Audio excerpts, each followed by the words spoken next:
Chapter 17 of Thoreau's Walden, which is entitled Spring, is a climactic chapter which gives us a very good example of Thoreau's symbolic method. It's a method that allows him to move from materialist observations to idealist conclusions. In a way, what Thoreau does is to build on the observation that Emerson makes in the 4th chapter of his little book Nature, that particular natural facts are symbols of particular spiritual facts. Moreover, Thoreau makes use of a rhetoric of what we might call exemplarity. He takes little pieces of evidence, talks about the ways in which they stand for larger patterns that he sees recurring in nature, and then talks about the ways in which those larger patterns are evidence of what you might call idealist conclusions or principles that he wishes to discuss. So, for example, on page 2028 of the text, Thoreau talks about the ways in which the phenomena of the year take place every day in a pond on small scale. Every morning, generally speaking, he says, at the bottom of the page, the shallow water is being warmed more rapidly than the deep, though it may not be made so warm after all, and every evening it is being cooled more rapidly until the morning. The day is an epitome of the year. The night is the winter, the morning and the evening are the spring and fall, and the noon is the summer. The cracking and booming of the ice indicate a change of temperature, right? So one of the things I want to suggest to you is that even in a little sentence like that, you can see that Thoreau is mixing actual observation with something that we might think of as a larger set of observations, more abstract, more idealist in their imaginings, thinking about the larger truths behind these natural facts that he notices. So as he watches the pond start to melt and he sees the return of spring to the neighborhood, there's a certain kind of wonder that comes into the prose. And that's another thing I wanted to say to you. Again, remember last time I suggested that this narrative should be thought of as encapsulating some of the other forms. And I think if we were to think about some of the wonder that we found in the early settlement narratives, Thoreau has some of that too, right? It's a settlement narrative in that sense. But then he goes off and he does some things that you might say most good naturalists in this period wouldn't do. And you can start to see, particularly when he talks about the railroad bank, that he's doing something that is not, strictly speaking, natural history. Take a look at page 2030, right?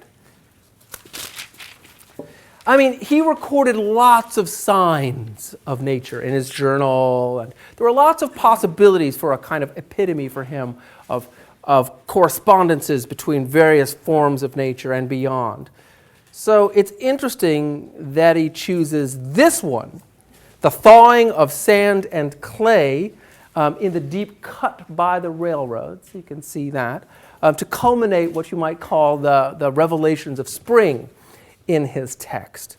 And I wanted to point this out to you because it's a good encapsulation of how his symbolic method works. This is the second full paragraph on 2030. Few phenomena gave me more delight than to observe the forms which the thawing sand and clay assume in flowing down the sides of a deep cut on the railroad through which I passed on my way to the village, a phenomenon not very common on so large a scale, though the number of freshly exposed banks of the right material must have been greatly multiplied since railroads were invented, right? I mean, again, we looked at this before. There's a kind of weird conflation of nature and culture going on here. In that passage about the meridian shallows and, not being tyrannized by a dinner, we saw how Thoreau was strangely mixing images from nature and culture in order to make a larger point about the routineness of life and the need to strip things down to their essentials. So here again, he's not going to do what's predictable. He's going to talk about nature, but using as an example man's incursion into nature, right? So of all the things you could talk about, you go to Walden Pond, you live in nature, you're going to talk about the way in which man has cut through nature to create railroad banks. In particular, he's going to talk about this, what he calls sand foliage. The material was sand of every degree of fineness and of various rich colors, commonly mixed with a little clay. When the frost comes out to the spring, and even in a thawing day in the winter, the sand begins to flow down the slopes like lava, sometimes bursting out through the snow and overflowing it where no sand was to be seen before. And now we're going to have very close observation of this. Innumerable little streams overlap and interlace with one another, exhibiting a sort of hybrid product, which obeys halfway the law of currents and halfway the law of that of vegetation.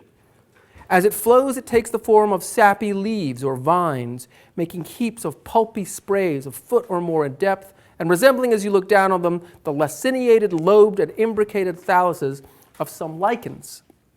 Or you are reminded of coral, or leopard's paws, or bird's feet, or brains, or lungs, or bowels, and excrements of all kinds.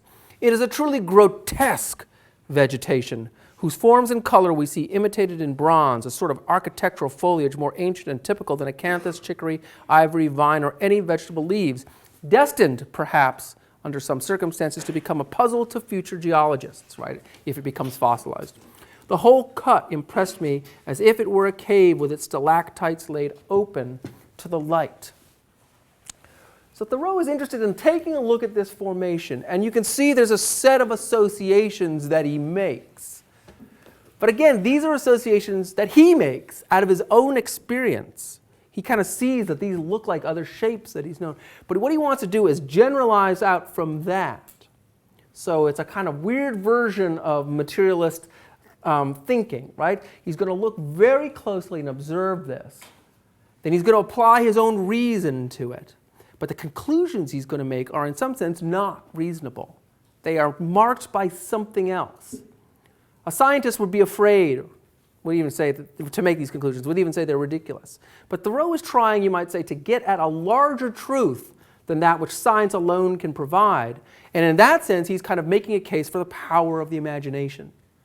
And that's in part what makes him a romantic writer. So he's initially concerned with recording how the sand forms these shapes of what he calls sappy leaves or vines. But one of the things to say is that he is making an argument about certain kinds of correspondences that take place in the visible world, in matter itself, as if somehow there were something animating matter. It's a kind of paradox. He knows this is inorganic material, but over and over again he sees it taking organic forms. Why, he wants to ask. Take a look at the rest of that paragraph.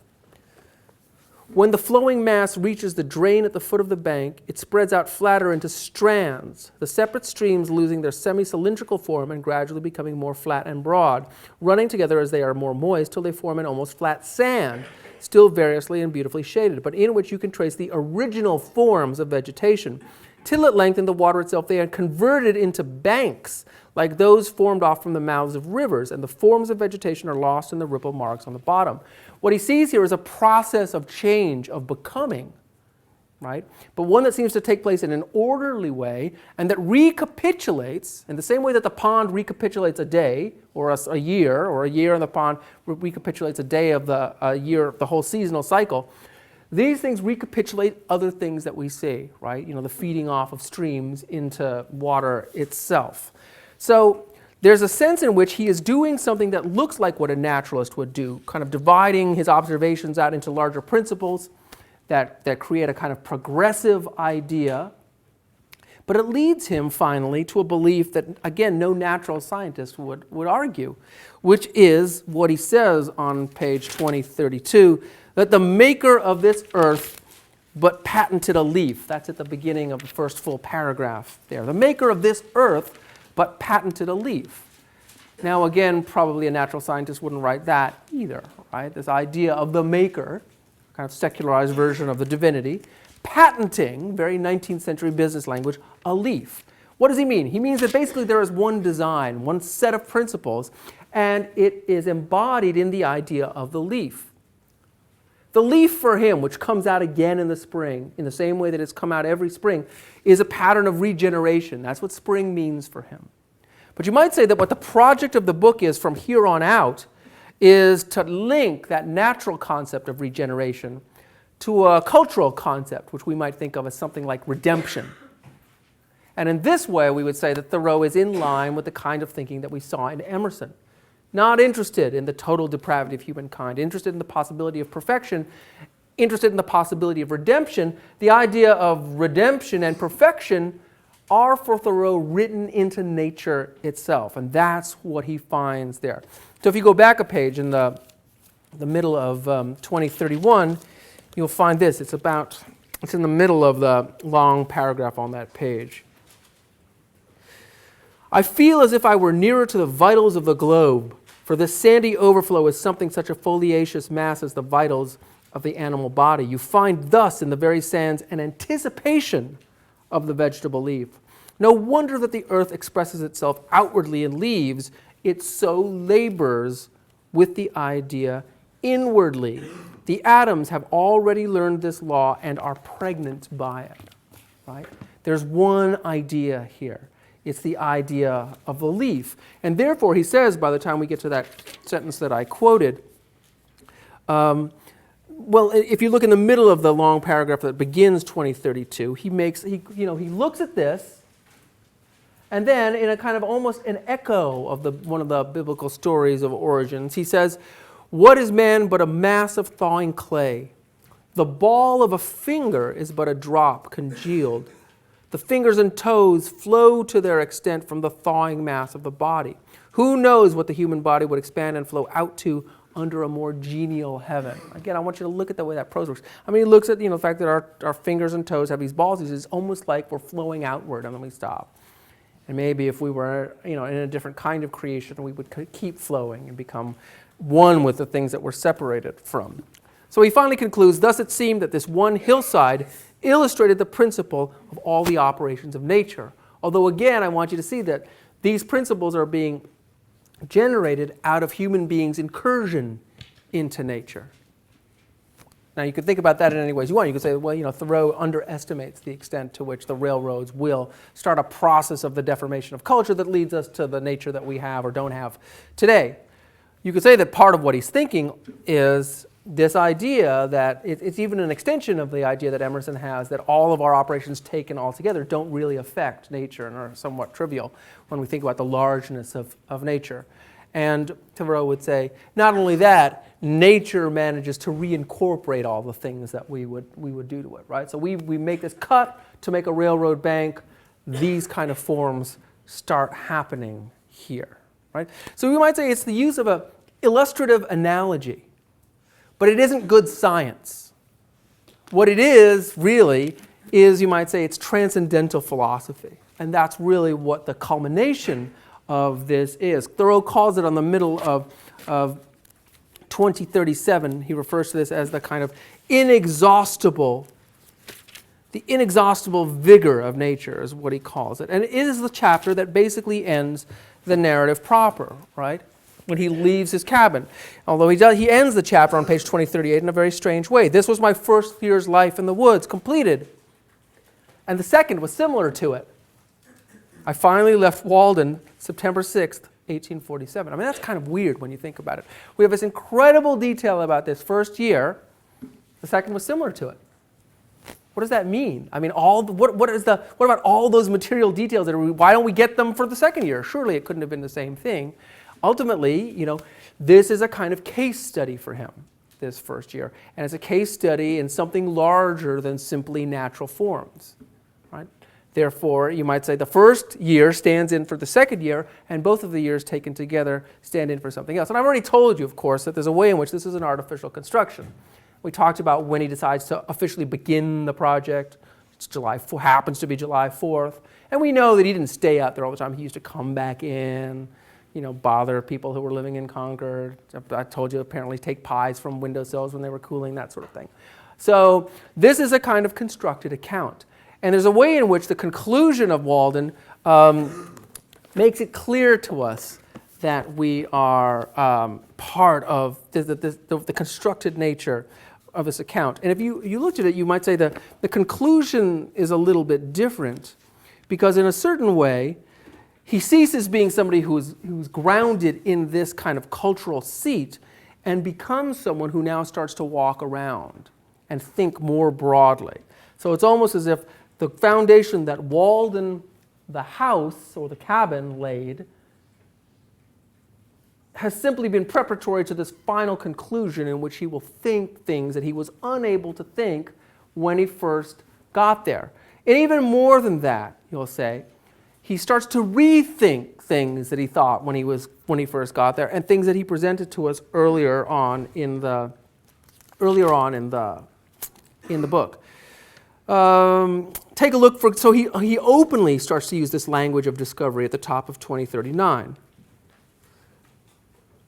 Right? And some of the antecedents that I've suggested this narrative evokes are evoked literally here. Is Franklin the only man who is lost, that his wife would be so earnest to find him? Does Mr. Grinnell know where he himself is? Be rather the Mungo Park, the Lewis and Clark, and Frobisher of your own streams and oceans. These are all explorers, right?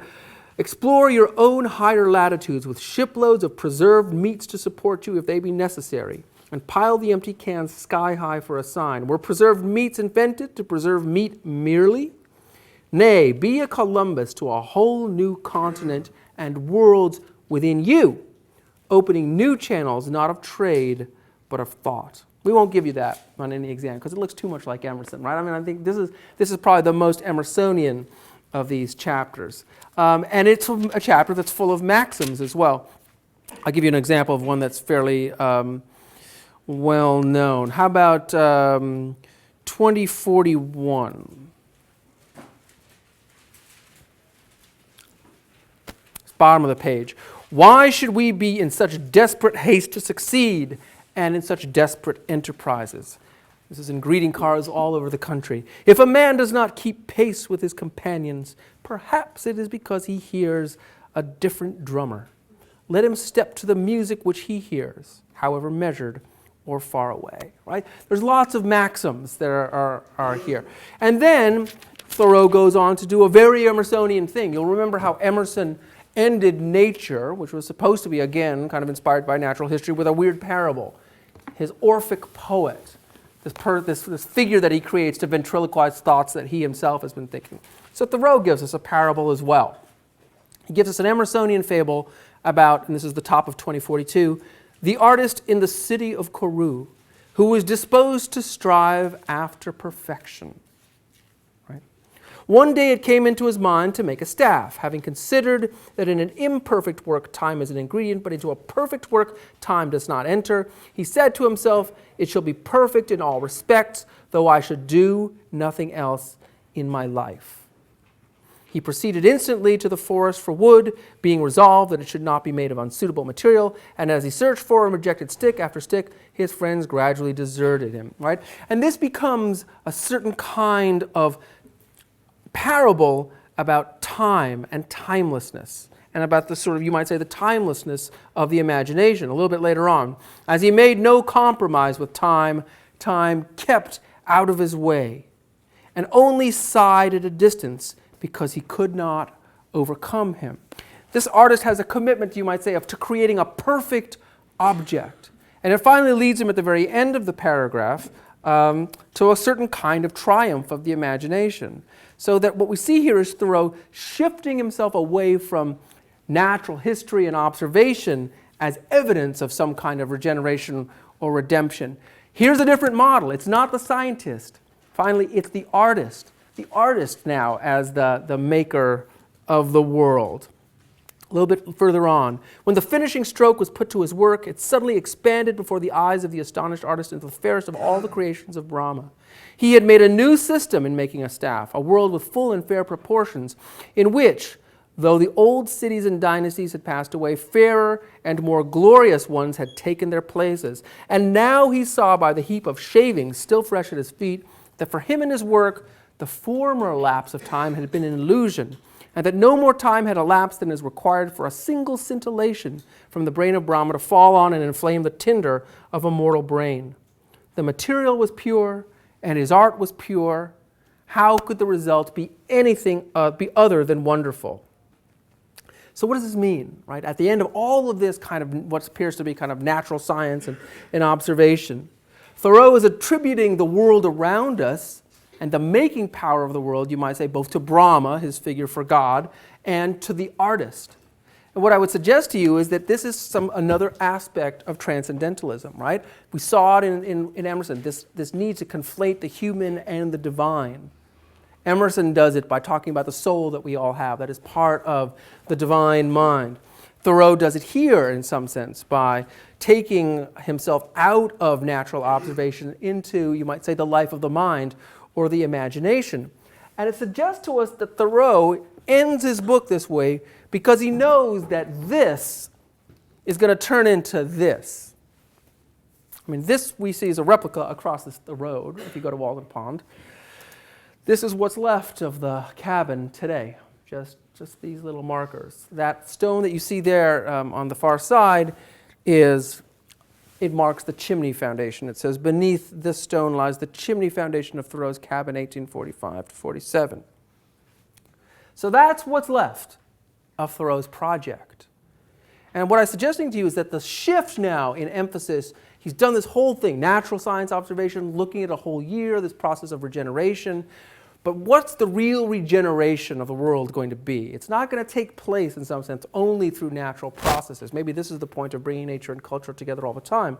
It's going to take place through the human imagination. Walden disappears, but this Walden stays, particularly if people like me keep assigning it. But this, I think there's a sense in the power of textuality that we finally end up with here, right? On September 6, 1847, Thoreau tells us he left. He leaves the cabin which he had built, where he lived for 2 years, 2 months, and 2 days. That, of course, is purely accidental math. Emerson then bought the cabin from Thoreau, resold it to his own gardener, who intended to convert it into a cottage for his family. The guy who bought it from Emerson had drinking problems, prevented him from completing the necessary modifications. The cabin was abandoned in 1849. It was purchased by somebody else who moved it across town to his own farm and used it for grain storage. So the cabin gets practical purposes.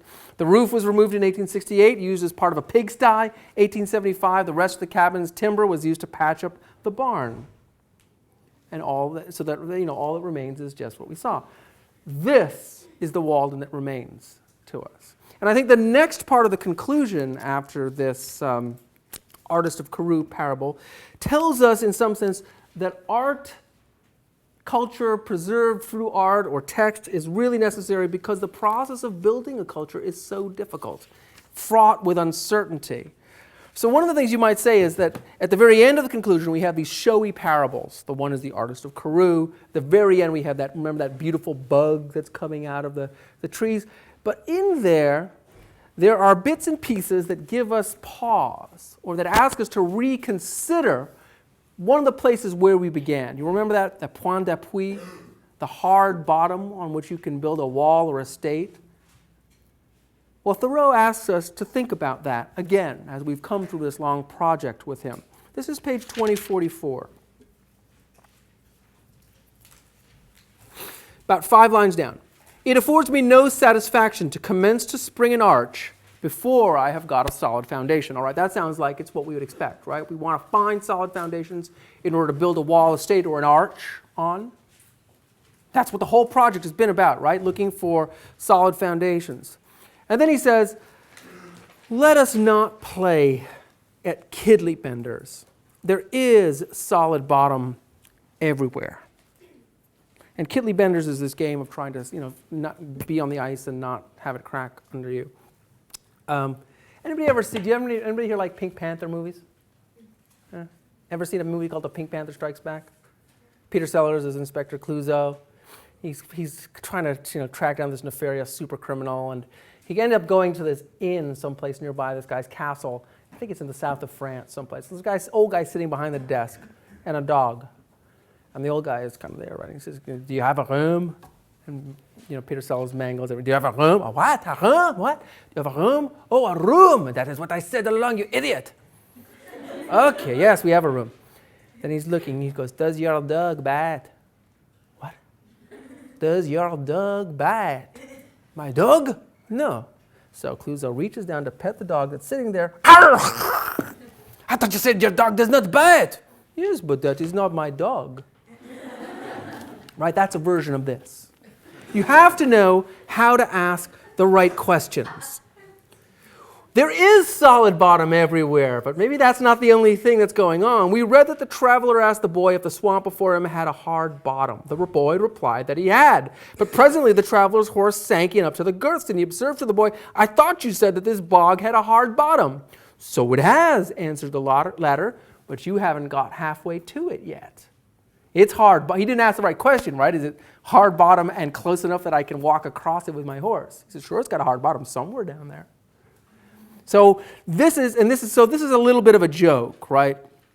So it is with the bogs and quicksands of society, but he is an old boy that knows it. Only what is thought, said, or done at certain rare coincidence is good. I would not be one of those who will foolishly drive a nail into mere lath and plastering. Such a deed would keep me awake at nights. Give me a hammer and let me feel for the furring. Do not depend on the putty. Drive a nail home and clinch it so faithfully that you can wake up in the night and think of your work with satisfaction, a work at which you would not be ashamed to invoke the muse. All right, so again, it's a kind of weird conflation now of the kind of carpentry and stuff that he was interested in earlier and this idea of artistic creation. But what I think this retelling of the solid foundation thing is to suggest to you that there's something at stake that's crucial in this search for hard bottom, and it's not necessarily going to be an easy search. In fact, the implication is if you're not careful, if you're this kind of traveler, you may well drown in this bog if you don't, understand the right way to ascertain what the hard bottom is. So that one of the things we say here is that this exhortation at the beginning of the book to find this foundation, this hard bottom, here becomes a kind of warning. And I think you would understand something central to what Thoreau is doing here if you were to compare this section of the conclusion to that session earlier on that we talked about the mosquito's wings on the rail and being tied to the mast like Ulysses, right? It tells us something more about the quest for the real. In the first version, you might say, Thoreau recognizes that death is a possibility. That's the invocation of Ulysses tied to the mast, trying to hear the sirens. So he's searching for knowledge that the siren song produces for him, but he needs to be tied, he needs to be restrained, right? That's the image from the Odyssey. But here, something else is going on, right? We don't know that we don't hear the end. We don't know what happens to the travelers. The boys sort of sit there and let him sink. I mean, we know Ulysses makes it through. There's no necessarily guaranteed ending for this. It's kind of this obscure little thing. When he hits the bottom, he will hit the bottom, but he'll be dead when he does it, right? I mean, if we wanted to take this as less of a joke and more of a kind of serious possible, you might say, therefore, that if that is the new parable for searching for hard bottom, it's an impossibility. You've actually set yourself an impossible task. The bottom is there, but human means will not allow you to find it. So what means do you need? You need something that transcends mere humanity, mere natural observation. In other words, you need something like the artistic imagination. And I think that's why we finally end with this parable that is a kind of folk story, which prophesies the possibility of some kind of redemption or rebirth. But it can only be done in terms of the story, in terms of the imagination. It can't be done within the realm necessarily of natural history, or natural history won't be enough. Take a look on page 2045. Everyone has heard the story which has gone the rounds of New England of a strong and beautiful bug which came out of the dry leaf of an old table of apple tree wood, which had stood in a farmer's kitchen for 60 years, first in Connecticut and afterwards in Massachusetts, from an egg deposited in the living tree many years earlier still, as appeared by counting the annual layers around it, which was heard gnawing out for several weeks, hatched perchance by the heat of an urn. Who does not feel his faith in a resurrection and immortality strengthened by hearing of this? Who knows what beautiful and winged life, whose egg has been buried for ages under many concentric layers of woodenness in the dry, dead life of society, deposited at first in the alburnum of the green and living tree, which has been gradually converted into the semblance of its well-seasoned tomb, heard perchance gnawing out now for years by the astonished family of man, as they sat around the festive board, may unexpectedly come forth from amidst society's most trivial and handselled furniture to enjoy its perfect summer at last. Right? So the image of belatedness, we've come late in the world, we don't expect miracles to happen. But maybe the sign of this bug somehow coming out could possibly be a sign that within our larger society there is some kind of seed or bug or something laid in the foundations years ago that when we strip things away, we might be able to find. Thoreau finally says this: I do not say that John or Jonathan, England or the United States, will realize all this, but such is the character of the morrow which mere lapse of time can never make to dawn. The light which puts out our eyes is darkness to us. Only that day dawns to which we are awake. There is more day to dawn. The sun is but a morning star, right? I mean, that's kind of that final image of light. Enlightenment has its source in both a divine and a human consciousness. It should remind us a little bit of some of the rhetoric of the Enlightenment, but given this kind of romantic, imaginative cast, it shows us finally that Thoreau is not a naturalist, but Thoreau is in some sense a romantic writer and a transcendentalist. So I want you to see that there's a sense in which what Thoreau's project has been is fundamentally a kind of complement to what Emerson's was in Nature and those other essays. He promotes a certain kind of investigation through nature. He cons you almost into thinking that that's what it is, that it's a piece of science. I mean, if Emerson uses the structure of natural science in his little book, Nature, you might say Thoreau kind of pulls an Edward Taylor and really goes and does this, writ large in his own experience, but ultimately the aim is the same: to find out something about the self, to find out something about the sense of where American culture is in the middle of the 19th century, and to think about what further exploration of the self and trusting in the self and in the imagination might do for that culture, right? Get us out of what Emerson calls the dry bones of the past and get us to imagine something new. In that sense, he's a kind of transcendentalist thinker, and I would say to you that Walden is full of rhapsodic moments like this, that in some sense recapitulate this structure. So the very same thing that Thoreau says about the pond recapitulating the entire season might well be true of particular moments in the text as well. They recapitulate this larger structure. And I think you can therefore see that, different as they are, there are real affinities between Thoreau's writing and Whitman's. You get the sense kind of that Thoreau is more comfortable, though, with mud and excrement and stuff than with people. I mean, I always got that sense. With Whitman, it's a little bit different. I mean, Whitman seems to be really interested in people and comfortable with people. And what we might say about him is that he extends Emersonian self-reliance and this Thoreau exploration of nature by taking a look at the one province of nature with which Emerson and Thoreau seem to be uncomfortable, right? That part of the not me that is not nature out there, but is nature here, the body. Whitman is really, really interested in the body.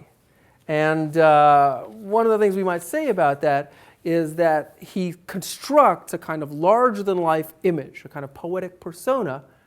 And there's a sense in which you could start to read the poem that we read for today's Song of Myself as in part a kind of narrative of the development of a self and a poet, but one that is going to use exploration not only of nature, but of culture and of the body and of sexuality in order to be able to encompass the entire country out of which he comes. Right? So Whitman is very interested in constructing images of himself.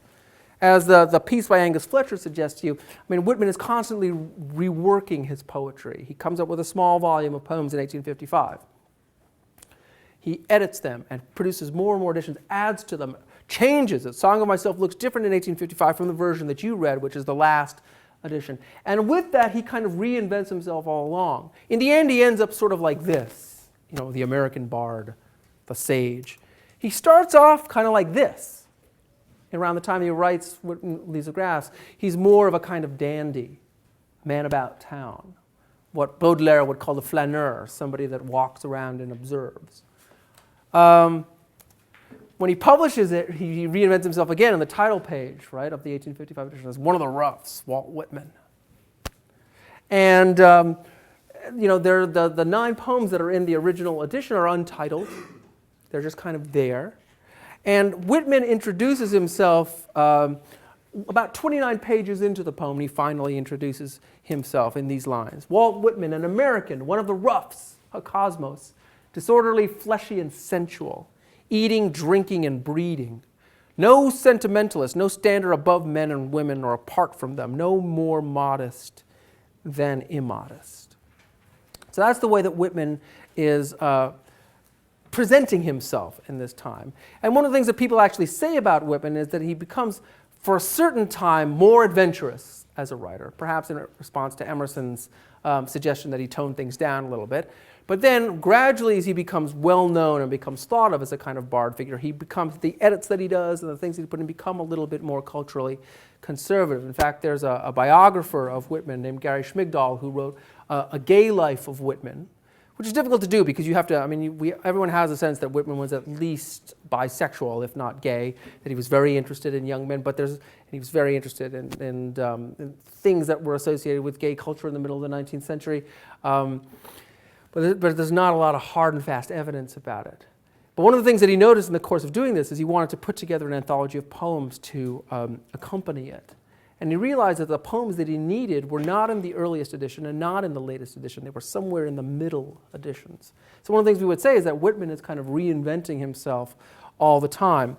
There are contexts for thinking about Whitman. So one of the contexts for thinking about Whitman is as part of a trajectory of poetry that begins in our course with neoclassicism, goes through Bryant. Remember I talked to you about Bryant's project being a kind of Americanization of Wordsworth's project. You remember this? Oh, Bryant, this is Bryant's a little bit older. Maybe we should do it that way. So one of the things to think about is that Bryant is somebody who is kind of part of this larger trajectory. And Bryant is thought of in that sense as somebody who's part of a kind of New England story of letters, which would then lead to Emerson, right? This is Emerson in 1837. Remember, American Scholar, we've listened too long to the courtly muses of Europe. The spirit of the American free man is already suspected to be timid, imitative, and tame. Now, imitative, again, is something that we should think of with poetry, right? Remember, in neoclassicism, imitative was a good thing. Poetry was supposed to be, precisely following Aristotle, mimetic. You were supposed to imitate nature if you were a poet. And if you were a poet like Phyllis Wheatley, you were supposed to imitate the masters of poetry. That's how we all knew that we were doing poetry. We could tell. Originality is not something that turns out to be prized by neoclassicism. It starts to be prized later on by people like Bryant and then Emerson and then Whitman, so that by this time you would see that imitative is not part of the solution to creating an American poetry. It's part of the problem that's preventing an American poetry from being created at all. And interestingly, Emerson, as I told you before, goes off lecturing. He was a lyceum lecturer. People used to raise funds to let him lecture in their neighborhood. He lectured in New York, and Whitman heard him. He gave a lecture in 1842 called The Nature and Powers of the Poet. This was later collected into the second series of essays and revised into the essay that you read for today. And Whitman has a very famous quote about this. He says he attended this lecture on the poetry of the times, March 7th, 1842. And he said this, I was simmering, he said later on, describing attending this lecture, I was simmering, simmering, simmering, and Emerson brought me to a boil. Simmering, simmering, simmering, right? So this is what he heard. If you want to look at it in the text, it's on page, we'll start off with page maybe 1187. But you can just look at it up there. 1183. You can just look at it up there. This idea that Emerson is writing in some sense against the grain, right? If poetry was supposed to be about decorum and form, Emerson wants something else, not just meters, but a meter-making argument, he says, that makes the poem a thought so passionate and alive that like the spirit of a plant or an animal, it has an architecture of its own and adorns nature with a new thing. I'm not sure that I know whether Emerson knew the poetry that was metaphysical poetry, what he said about that. He certainly wouldn't have known Taylor's poetry because it was lost at this point. But you might say that that's, in part, you would have imagined that Emerson would have approved of that kind of poetry. And along with it, the idea of wit that Samuel Johnson so disparages. The poet has a new thought. He has a whole new experience to unfold, and he will tell us how it was with him, and all men will be richer in his fortune. And he goes on later on in the essay, this is on 1191, to talk about the poets as liberating gods. This is not unlike, Shelley in Defense of Poetry, talking about the poets as legislators of the world. He says the ancient British bards, for the title of their order, those who are free throughout the world. They are free, and they make free. An imaginative book renders us much more service at first by stimulating us through its tropes than afterward when we arrive at the precise sense of the author, right? It's the process of reading. Again, think of that moment from Self-Reliance. Power ceases in the instant of repose, consists in the shooting of the gulf, the darting to an aim. Same with reading. The end isn't the important thing. It's how you get there and what kind of creative reading it can inspire you to do. I think nothing is of value in end books excepting the transcendental and extraordinary. If a man is inflamed and carried away by his thought, let me read his paper, and you may have all the arguments and history and criticism. Again, this is just in line with what he says at the beginning of Nature, that our age is retrospective. It builds the sepulchres of the fathers. It likes history, biography, and criticism on those old genres. Give me some new thinking, and you can have all of the rest. And so Emerson goes on to say, a little bit further down on 1193, that he looks in vain for the poet that he's describing. And there's something poignant a little bit about this, because Emerson is a poet also. He writes poetry, and you can read it, but nobody really does compared to reading Whitman. Although there's an interesting thing, there are moments when Emerson seems to anticipate Emily Dickinson of all people. There are certain poems that he has when you would look at them and you'd say, you say, oh, that's Dickinson, and it isn't. So there's some interesting things going on in Emerson's poetry. But he himself, or maybe you might say he doesn't have the kind of self-aggrandizing personality that we find in Irving or in Whitman. But he says, I look in vain for the poet whom I describe. We do not with sufficient plainness or sufficient profoundness address ourselves to life, nor dare we chant our own times and social circumstance. Right? Time and nature yield us many gifts, but not yet the timely man, the new religion, the reconciler whom all things await. And he goes and he evokes other people who have made history, you might say, in poetry. But finally he wants to say this: banks and tariffs, the newspaper and caucus, Methodism and Unitarianism are flat and dull to dull people, but rest on the same foundations of wonder as the town of Troy and the temple of Delphos, and are as swiftly passing away. He's making a counter-argument to those who would say, look, sorry about the lack of real poetry, but we live in unpoetic times. The United States is, remember the kind of Irving critique of economy, that's part of it, or even Fernau's critique of Irving's critique, and it's just that this is a kind of dull nation. Everybody drinks beer and all they think about is business. Emerson says you're thinking about it the wrong way. Even this business life of ours is something. And beyond that, our log rolling, our stumps and their politics, our fisheries, our Negroes and Indians, our boasts and our repudiations, the wrath of rogues and the pusillanimity of honest men, the northern trade, the southern planting, the western clearing, Oregon and Texas are yet unsung. Yet America is a poem in our eyes. Its ample geography dazzles the imagination, and it will not wait long for meters. This essay, if you were to read this essay and then read Whitman's preface to the 1855 Leaves of Grass, you would see strong resonances, right? Whitman basically takes up the invitation that Emerson's lecture had posed to him. This is what he writes in the preface to the Leaves of Grass. The Americans of all nations at any time upon the earth have probably the fullest poetical nature. The United States themselves are essentially the greatest poem. Right? So the story goes is that Emerson writes this. It's said to have been published July 4th, 1855. It's basically self-published. Whitman publishes the book himself. He sets part of the type himself. He takes care of its distribution, prints about 1,000 copies and sells very few of them. The preface appeared with 12 untitled poems. They eventually get names. Song of Myself, I Sing the Body Electric, The Sleepers, There Was a Child Went Forth. Whitman sends copies of the first book to the leading literary figures of the day in New England and in New York. It is said that this man, John Greenleaf Whittier, a very well-known poet and politically progressive, anti-slavery, said that he took one look at it and threw his into the fireplace, or used it for kindling. And you can imagine why that is when Whittier thought poetry should look something like this. Bearer of freedom's holy light, breaker of slavery's chain and rod, the foe of all which pains the light, or wounds the generous ear of God. Beautiful yet thy temples rise, through their profaning gifts are thrown, and fires unkindled of the skies are glaring round thy altar stone. Okay? There's a way in which if you think that's what poetry looks like, you're going to look at what Whitman writes and think, what is this stuff? But Emerson got it. So probably made up for the lack of response from other people. Emerson got it. And his response was more than enthusiastic. In fact, it's probably one of the most famous letters in American intellectual history. He writes this to Whitman: I am not blind to the worth of the wonderful gift of Leaves of Grass. I find it the most extraordinary piece of wit and wisdom that America has yet contributed. I am very happy in reading it. Its great power makes us happy. It meets the demand I am always making of what seemed a sterile and stingy nature, as if too much handiwork or too much lymph in the temperament were making our Western wits fat and mean. And you can see there's an echo of the American scholar in that quotation.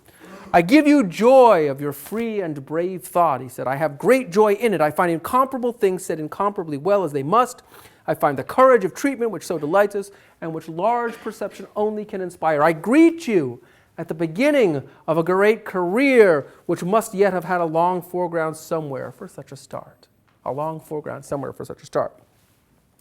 And the letter goes on, actually, in this vein. There was only one comparable commentary on the poem that appeared at this time. It said, it was a review, an anonymous review that said, "An American bard at last." Any idea who might have written that review? It was Whitman, right? Okay. So this is, Whitman is very smart about this. Ever the self-promoter, he actually goes, and without asking Emerson's permission, he has the letter reprinted in the New York Tribune, and he has the words, "I greet you at the beginning of a great career," R.W. Emerson, stamped in gold print along the spine of the second edition of Leaves of Grass, which is basically a rebinding of the first edition.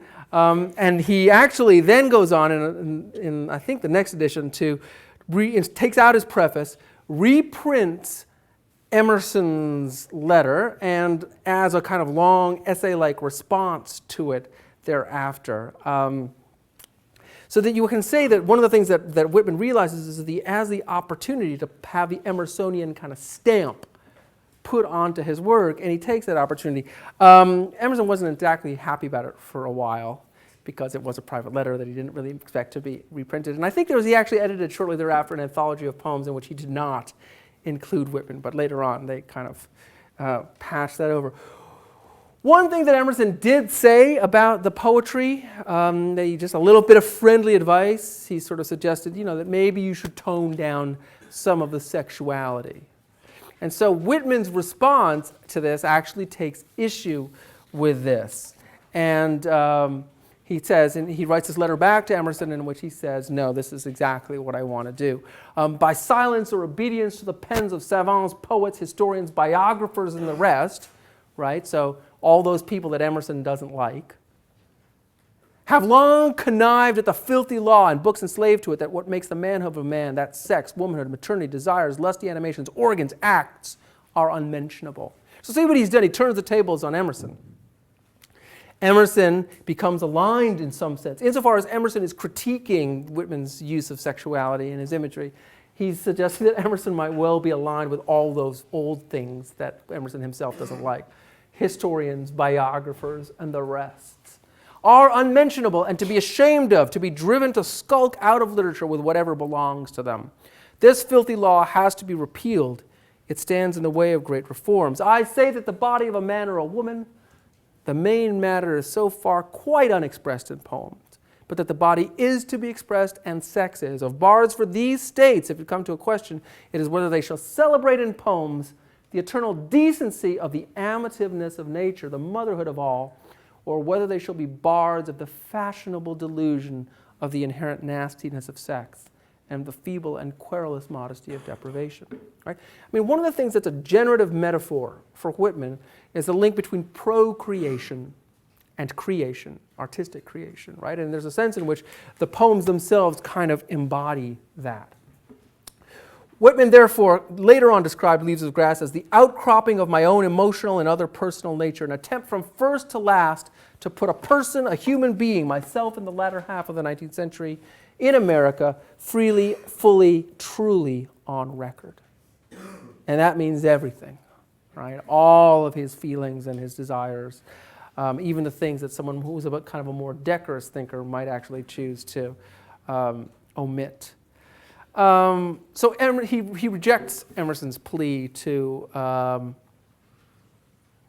tone down his sexuality, and in fact writes a series of poems called the Calamus Poems for the 1856 edition that are even more frankly sexual in their imagery than before.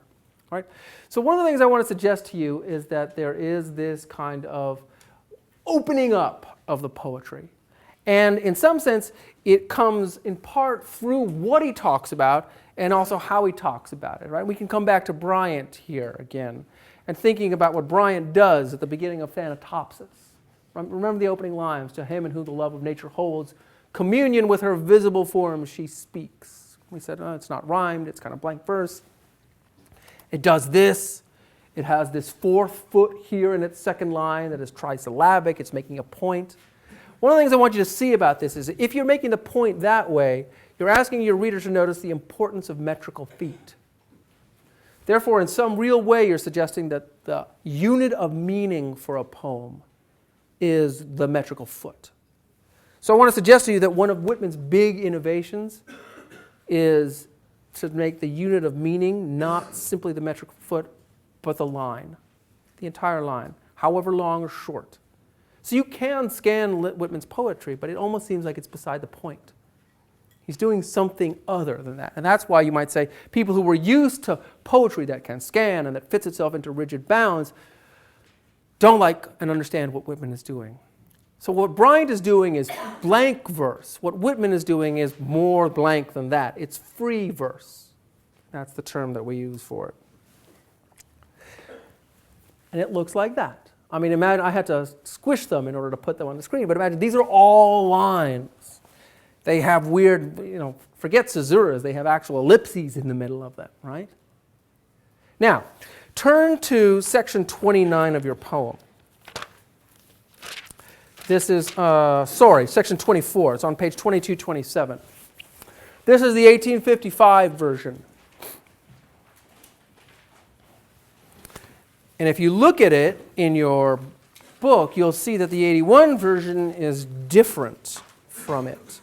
And that in fact, there are, instead of being simply Walt Whitman, an American, one of the roughs, a cosmos, he changes it a little bit.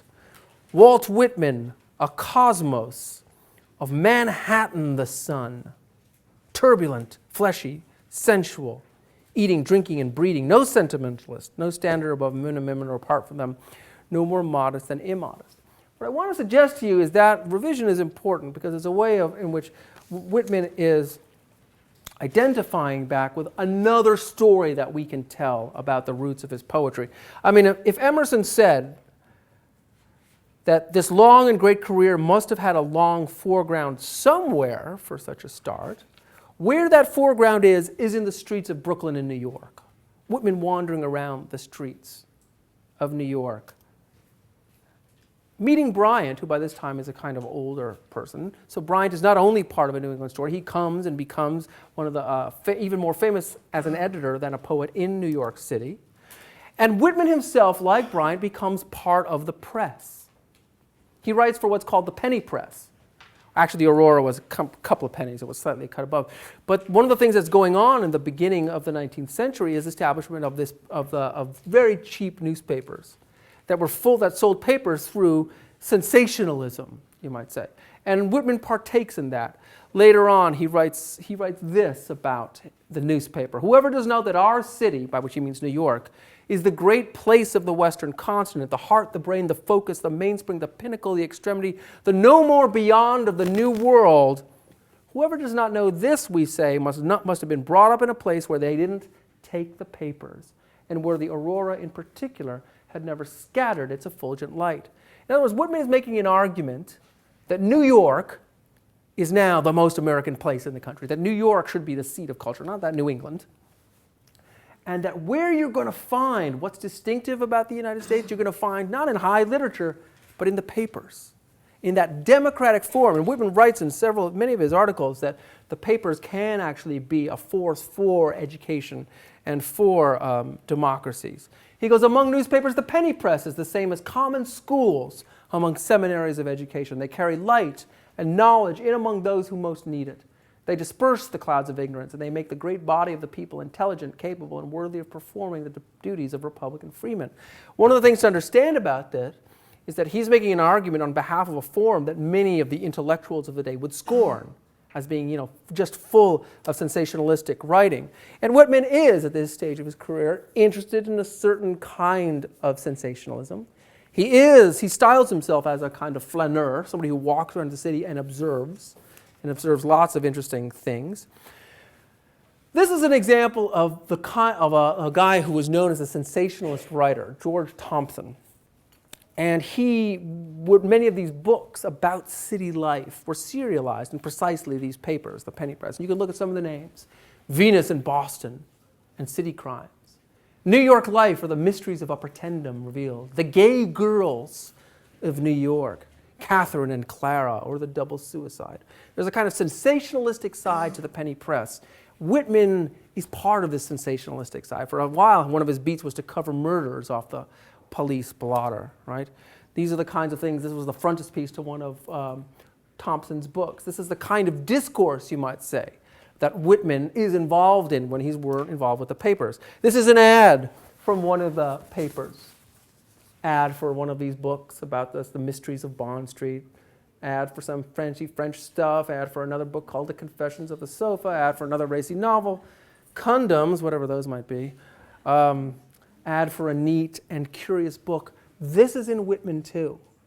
I mean, the highfalutin New England story of Transcendentalism, sure, that's in there. But Whitman is actually a poet of the streets. And one of the things to understand is that he wandered around the streets of New York. He looked at the ships.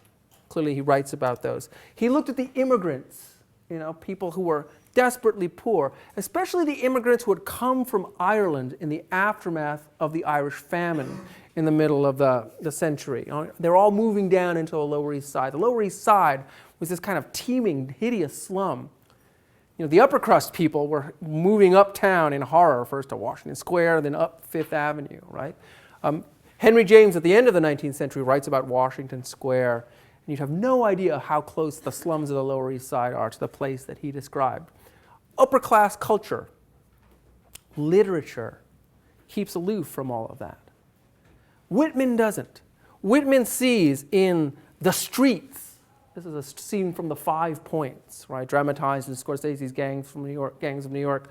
Whitman sees the opportunity for a new culture precisely in these immigrants. I'll say a little bit about it next time, but Whitman he uses a term, adhesiveness, touching, closeness to one another. And people often will say, okay, you know what, that's a kind of code word. It means gay experience. It means, people coming together. Sexuality, that's what adhesiveness is about. And I think that's fine. And that's revolutionary insofar as it goes, I suppose. But really, it means something else as well. I mean, when you think about bodies touching one another, you think about the slums of the Lower East Side and the 5 Points. I mean, those are bodies touching. That's what adhesiveness is, being cheek by jowl, living on top of one another. This scares the crap out of most intellectuals, not Whitman. Whitman is fully a part of his culture. He sees in these immigrants the crucible of democracy. So I think adhesiveness is even a more powerfully subversive term because it connotes not only the fullest exploration of human sexuality, but also the fullest exploration of the changes that are happening in New York and in the country as a result of the influx of immigrants, first from Italy and then Germany, and then from Ireland, then Italy, then Germany, and then from Eastern Europe at the end of the century. Whitman sees all of this as a kind of crucible of democracy. And that's part of the story that's often lost in Whitman's poetry. And that's part of the story I want you to remember, that Whitman is in some sense a city poet. And not just any city, this city, and downtown in this city, exactly the places where we now romp around. So that I want you to see Whitman as somebody who is exploring things that the Transcendentalists are mostly afraid of exploring. He's using pop cultural forms, mass culture like in the Penny Papers, sensationalism, and linking them to this higher discourse of the soul and the body, and suggesting to us that the body should not be given short shrift, that we ought to explore the body as deeply, perhaps, as Thoreau explored nature, even if in the end we're going to think of it as instrumental. Take a look on page 2213. A famous passage, section 5.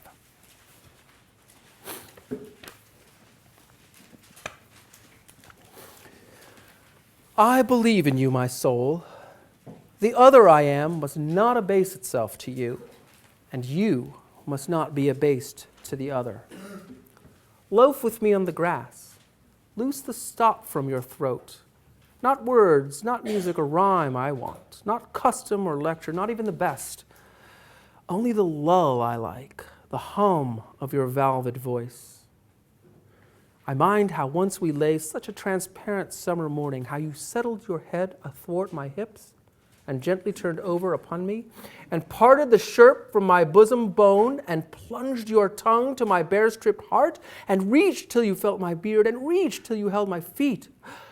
Swiftly arose and spread around me the peace and knowledge that pass all the argument of the earth. And I know that the hand of God is the promise of my own. And I know that the Spirit of God is the brother of my own. And that all the men ever born are also my brothers, and the women my sisters and lovers, and that a kelson of the creation is love.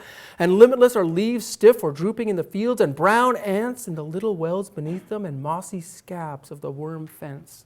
Heaped stories, elder, mullein, and pokeweed. What's going on in that passage?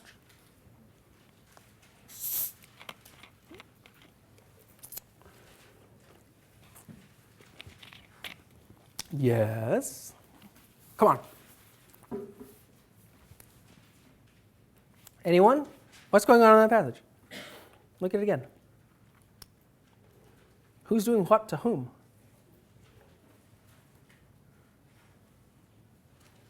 Best response I ever got from a brave, I take it a braver group than you. Somebody's like, hand goes up. I'm like, yes. He said, I don't know, but I think it turns me on. So if actually that's what's going on, you're a little embarrassed to admit that you were just a little bit turned on by reading something in your English class? What's going on? Yeah, sure. Rolling around in the summer, like it's just. So you're rolling around in the grass. Who's having sex? He and my soul, I guess. Yes, right? There's a kind of bifurcation of the self, typical body and soul. I believe in you, my soul. He's talking to himself. The other that I am must not abase itself to you, the body. You must not be abased to the other. And in fact, right now, loaf with me in the grass, still talking to him. So he's having this kind of sexual encounter with himself. So it's masturbatory, I suppose, or maybe it's just, again, think of it as a kind of Edward Taylor moment, right? I mean, you have the split between body and soul, so what if you bring them back together again? That's fun, right? And it's kind of, my head athwart my hips, come on. And then look what happens. It's like the best use of anaphora in the entire course. What goes on here? Why all of the ands at the end? What just happened there? Yes? Orgasm. Yes, he did, exactly. And that's exactly the structure of it, right? He has this moment, and then there's this moment of our kind of procreative, orgasmic ecstasy, which is registered formally in the poem by the use of anaphora, right? The repetition of and at the beginning of all these lines. It's exactly the structure of it. And then, of course, him being a man, it abates. Doesn't happen again yet. And we do something else. In fact, we go to a child, which is interesting. Right? So that's part of what Whitman is doing, right? That's part of what is going on in the poetry. There's a kind of a frank exploration of this. And this is one of the uses of a poetic technique, right? So we have to understand that this is poetry. It makes use of a lot of the poetic techniques that were on your list. It just makes use of them in a slightly different way. And the arbiter of what is appropriate is Whitman. Whitman is the one who has to set the constraints on himself, and sometimes he will. Sometimes he'll decide that he needs a short line. Sometimes he needs a long line. Look at the other things. We'll talk about this more next time. There's a kind of cataloging function that goes on here, right? I mean, the anaphoras sometimes work to survey. All of these things become part of the matter of the poem. It's his body and the United States, and in some sense he's trying to bring these two things together. Let's leave it there for now. I was going to play you a little bit of Whitman's voice, but we'll start with that next time. All right, thanks.